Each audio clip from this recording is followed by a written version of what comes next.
Hello à toutes et à tous, j'espère que tout va bien pendant cette période de confinement, que c'est pas trop dur, que vous lâchez pas, faut rien lâcher, hein. Petit message aux marketeurs qui conduisent en ce moment des projets, donc des projets marketing, des projets digitaux.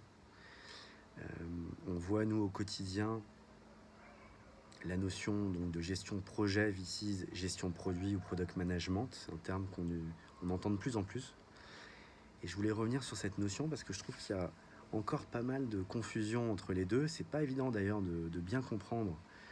J'ai moi-même eu un certain cheminement pour que ce soit clair dans mon esprit. Et en fait, il y a beaucoup d'opportunités à voir votre projet comme un produit. Je vais vous donner un exemple concret.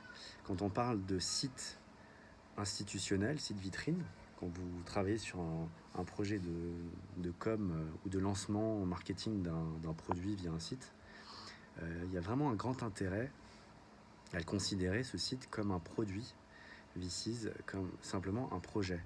Alors c'est évident que le temps de la création ou de la refonte de votre site, il y a un temps projet parce que vous devez respecter une roadmap marketing. Mais c'est super intéressant que vous le considériez comme un produit, votre site, parce que il y a deux notions qui diffèrent pour moi avec la gestion de projet pure, côté chef de projet. C'est que une fois que le projet va être mis en ligne, que votre site va être mis en ligne, il va continuer évidemment à exister. Il doit répondre à des usages, il doit être utilisé. Et donc du coup, à l'issue de la mesure des résultats de ce site, vous allez le faire évoluer votre site. Donc première notion, l'évolutivité de votre site et du coup de votre produit. Et la deuxième notion, c'est la notion d'utilisation qui va être faite. Et peut-être que vous n'aurez pas...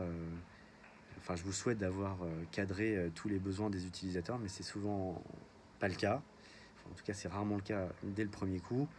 Et donc, ça nécessite ce côté test and learn qu'on connaît bien dans le design thinking, dans le lean startup, qui permet de faire des itérations successives du produit en question, donc en l'occurrence du site, pour arriver à des résultats et aux objectifs qu'on s'est fixés. Donc c'est super bien de voir ça comme ça.